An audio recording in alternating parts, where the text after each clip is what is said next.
My name is Ron Drescher. I'm an attorney practicing in bankruptcy and commercial litigation in Maryland, Virginia, Delaware, and Pennsylvania. Usually, the sheriff has two choices when he levies on your property. He can levy and leave, or he can levy and take. Now, levy and leave is he's going to mark it so that you can't remove it. He's going to take an inventory.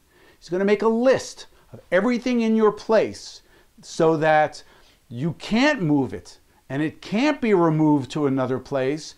And that's going to be a way to ensure that it doesn't vanish so that it can be available to pay creditors. That's levy and leave. What's going to happen at another time is that the sheriff is going to be engaged to have a sale or an auction of the property that's been levied. Maybe they'll bring an auctioneer, they're going to advertise in the paper, they're going to publish notice of the date, time of the sale, and then people are going to come in to a place of business or to a home, and they're going to bid one by one, item by item, on the stuff the sheriff has levied upon.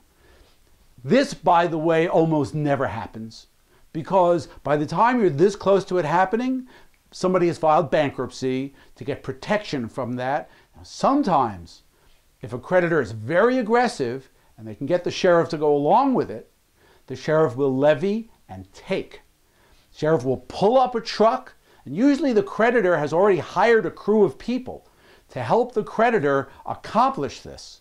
And the sheriff will come in and tag everything and move it out of the home or out of the business premises into a truck and take it away where the creditor will keep it for safekeeping, or will the sheriff will keep it on some grounds for safekeeping. Debtors have the opportunity to come into court and they can object, and the grounds for objection are not many for the debtor. But the best ground for objection is that they have an exemption. They are allowed to keep this stuff because the lawmakers have said that they are allowed to keep it. And that's something we've already talked about at a different time.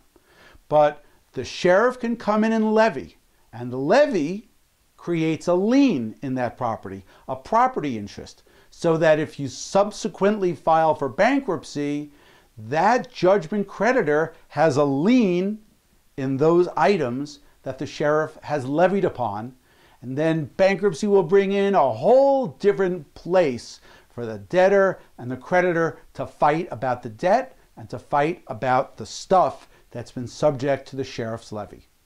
My name is Ron Drescher. I'm an attorney practicing in bankruptcy and commercial litigation. And if you have a question or you're concerned about any of the things I've talked about, please give me a call. I would love to hear from you.